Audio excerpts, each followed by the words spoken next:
অন্তর্বর্তী সরকারকে সংস্কারের জন্য যৌক্তিক সময় দেওয়া উচিত বলে মন্তব্য করেছেন জামায়াতে ইসলামীর আমির ডাক্তার শফিকুর রহমান। শনিবার চীন মৈত্রী সম্মেলন কেন্দ্রে দলের ইফতার মাহফিলে তিনি এ মন্তব্য করেন। মাগুরায় ধর্ষণের শিকার শিশুটির বিষয়ে বলেন, ৮ বছরের শিশু নিরাপত্তা দিতে না পারা জাতির জন্য লজ্জার। এই ঈদে জামা জুতো অ্যাক্সেসরিজের ডিসকাউন্ট।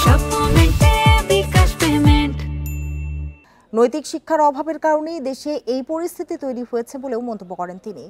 জানান, আগামী দিনে এমন এক বাংলাদেশ দরকার যেখানে এই শিশুর মতো কেউ নির্যাতনের শিকার হবে না।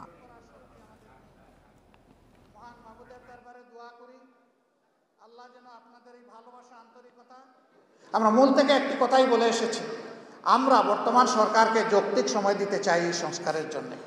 যৌক্তিক সময় মানে অযৌক্তিক সময় কাটানো নয়, আবার যৌক্তিক সময় মানে চাপ দিয়ে হুড়াতাড়া করাও নয়। যৌক্তিক সময় হচ্ছে এ কাজের জন্য, মৌলিক সংস্কারগুলোর জন্য যেটুকু সময় প্রয়োজন আমরা সরকারকে সেইটুকু সময় দেওয়ার পক্ষে।